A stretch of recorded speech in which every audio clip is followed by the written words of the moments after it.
Ay mga bro, sorry. So, nag-unbox ako, hindi ba lang nag-record yung aking cellphone, hindi ko napindot yung record. So, ito siya, no, yung pinagkakaguluhan na PLDT Smart. Wala siyang smart, pero sa smart to, yan, no, smart router na only 1.5, so 1,499 to be exact. Okay.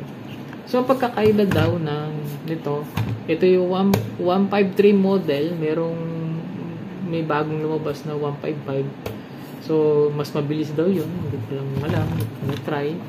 So, ito siya. So, tinanong ko doon sa Smart, anong pagkakaiba? Ang sabi daw, yung port ang daw.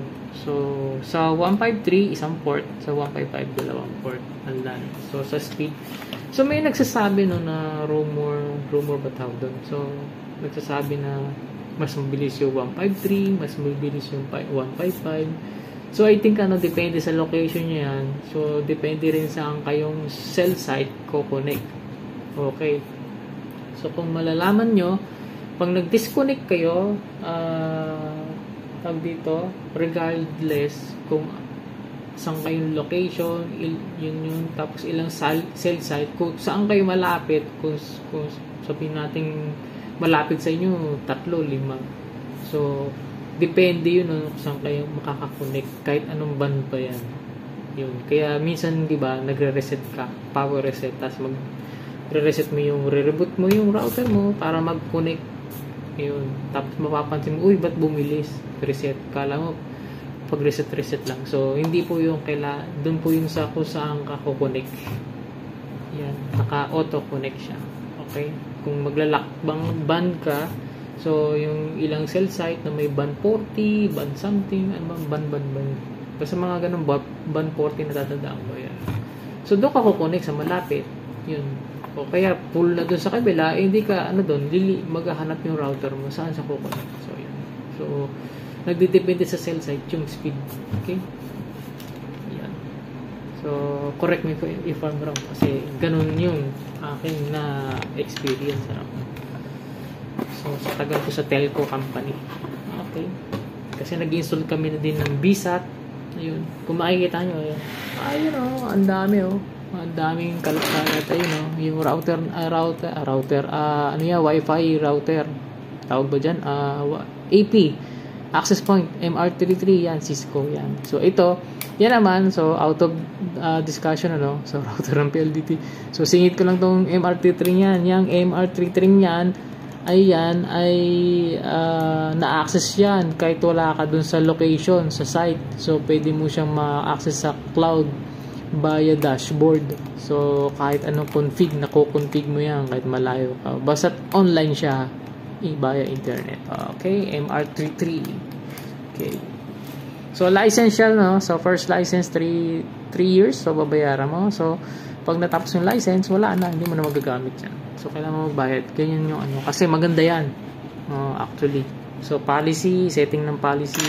Kesa dito, hindi ko alam, wala tong dashboard. May dashboard to, pero kailangan actual mo punta sa site. Actual ka nakaharap dun sa device na to. Okay. So, yan. Kailangan naman ito. UTP cable na Cat6 na yata ito. Yan. PVC. Yan.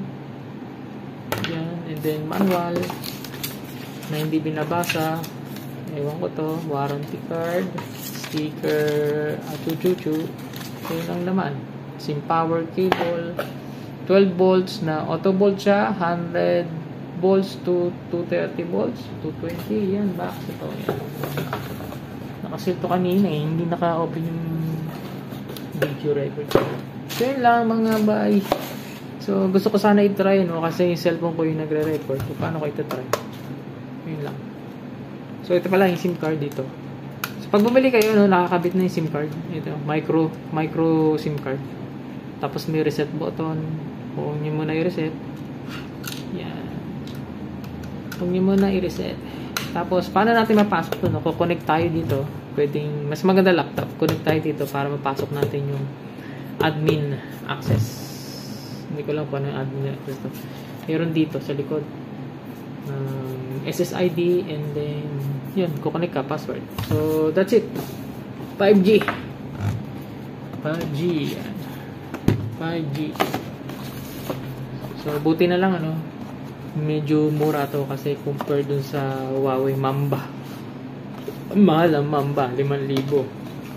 Tapos, pinakamura, 3,000 yata. Tapos, kung may issue, mabibili 1,500, 2,000, mga ganun, re-repair mo pa. So, ito later, gagawin ko to ng antena.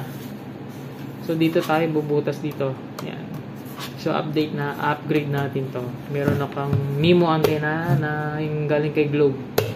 So, magpi-fusion sila. Globe and PLDT Smart.